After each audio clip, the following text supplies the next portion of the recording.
Have you guys heard of the woman who married 5 husbands and killed all of them mysteriously after she has successfully secured her rights to their property? She's pretty much the real-life Debbie Jelinski. What she would do is target well-to-do men, get them to fall in love with her, get them to marry her, and after she was sure that her name has been secured in all their properties, in all their wills, she finds a way to execute them without a trace, without it coming back to her. And it looked like she got away with it nearly 5 times. Unfortunately for her, her 5th husband, a university lecturer by the name of Peter Mumbai, was her last bus stop.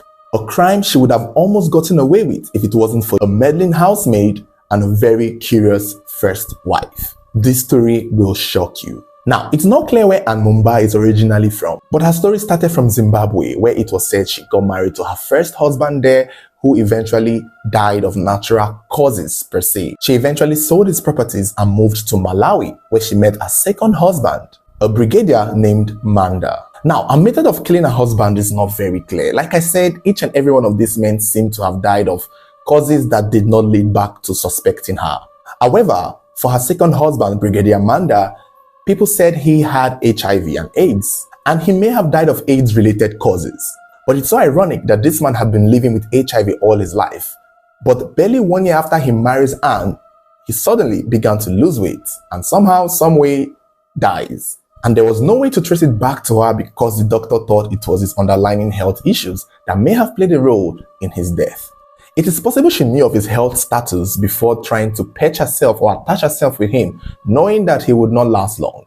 Either that or she took advantage of his existing health situation so that if she eventually quickens his death, nobody would think she did it. Everybody would just assume it was his initial health condition, which turned out to be the case. After her second husband, Brigadier Manda, died, she sold his house and bought another house in another neighborhood, where she met her third husband, a flight captain by the name of Mr. Shungala, who did not last very long too. 4 months after their marriage, Mr. Shungala died mysteriously, and all his wealth and properties went to her.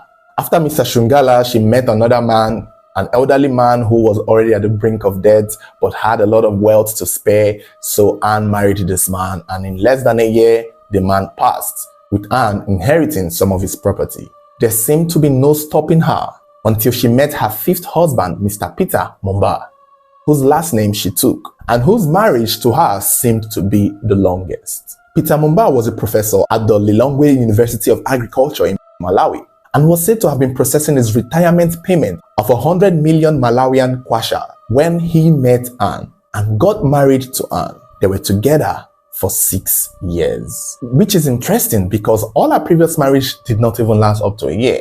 But for Mr. Mumbai, it seemed like Anne may have loved him for real. Or maybe it did actually take a long time for him to process the entire retirement payment, because these things usually takes time. Maybe at the time he met Anne, he hadn't retired. So it is possible that Anne waited for this man to retire so that he can successfully claim his retirement money. And once he did, after 6 years, that was when Anne thought it was best to strike. In April of 2020, that was when Mr. Peter Mumbai fell sick. And in their home in Lilongwe, he began to roll in the bed one night after having dinner.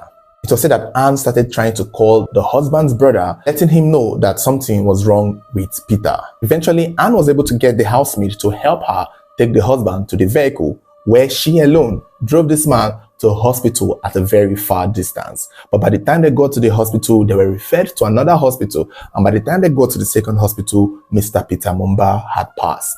After he was pronounced dead on arrival, they suggested to her to go run an autopsy to know what caused the death of her husband.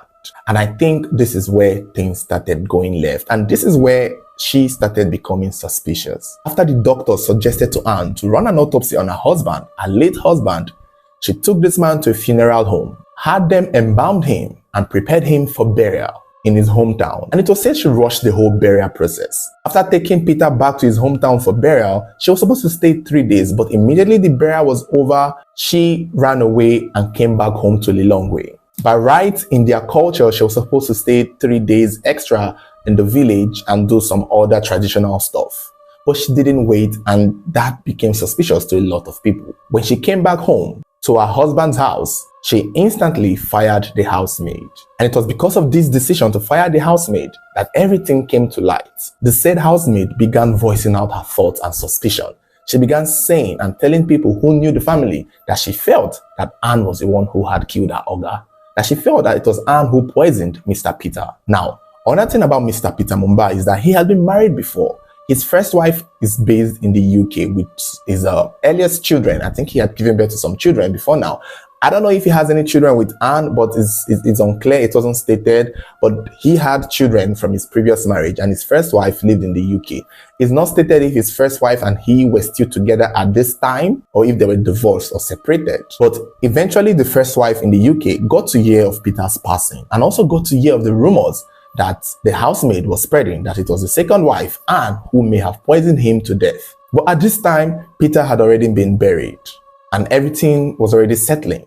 But the first wife began suspecting that something was odd. When she did a few calls and learned that there was no autopsy done on her husband, she requested that his body be exhumed and an autopsy be conducted for real. And that was how this woman, the first wife, sponsored the exhumation of Peter's body. He was dug out of his burial ground where he was put in his family home, back in his hometown, and he was taken back to the lab for an autopsy to be conducted. And when the autopsy was conducted, it was discovered that this man had died of poison, that he had been poisoned, that his lungs was heavier than normal. Although the coroner reporters could not specify the exact poison that killed him, but they believed that the signs in his lungs and his organs was consistent with a long continuous history of him taking certain poisonous food, which may suggest that this woman had been poisoning him for a long while and maybe just gave him the last dose the night when he died.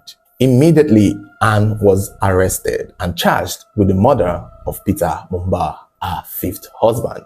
And when she was in court, a lot of questions began to come up. They asked her, why did she not call the ambulance when her husband complained of pain? That why did she wait for her husband to pass out unconscious in their home before she took him out? And why did she not let the house girl follow her to the hospital after the housemaid was the one who helped her carry the man to the vehicle?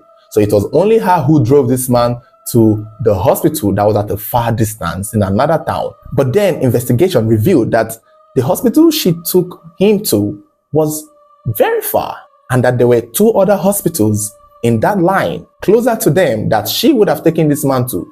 But she chose to take him to a hospital far, far away to probably give this man more time to die in silence. And that was when Peter Mumba's family began also questioning why she did not finish the traditional rites of burying her husband.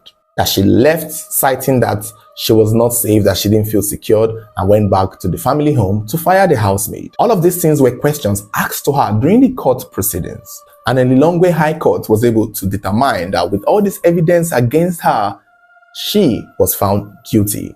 And that was after 4 years of trial. In October of 2024, just this month, she was sentenced to 53 years in prison. It was during this whole trial that a lot of her past began coming out. It was after the death of her husband and after she was arrested for it.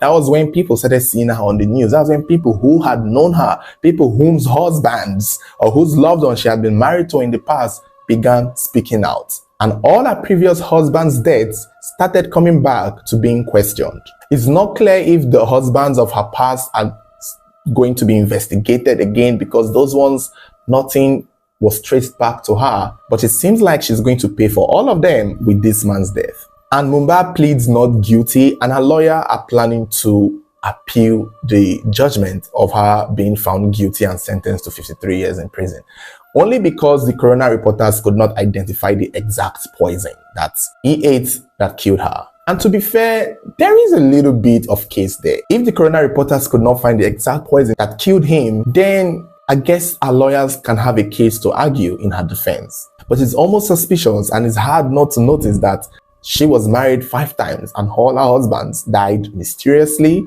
A lot of people believe she did it, but there is a small group of people who believe she did not do it. It's almost as though she was careful in all the other plots to kill her past husbands. Unfortunately for her, she could not get away with this one. And all the odds seem to be against her, especially the fact that she was advised to run an autopsy for her husband, but chose to embalm him instead and rush the funeral, which was very suspicious. But thanks to the housemaid for speaking out, and thanks to this man's first wife for pushing for an autopsy. Otherwise, this looks like another murder that Anne Mumba would have gotten away with. And who knows whose husband she was about to marry next. But we would never know, because now she'll be spending the rest of her youth in prison. Thank you guys for watching. Don't forget to like, share, subscribe, and turn on notification button so whenever there's a new video, you'll be the first to get notified.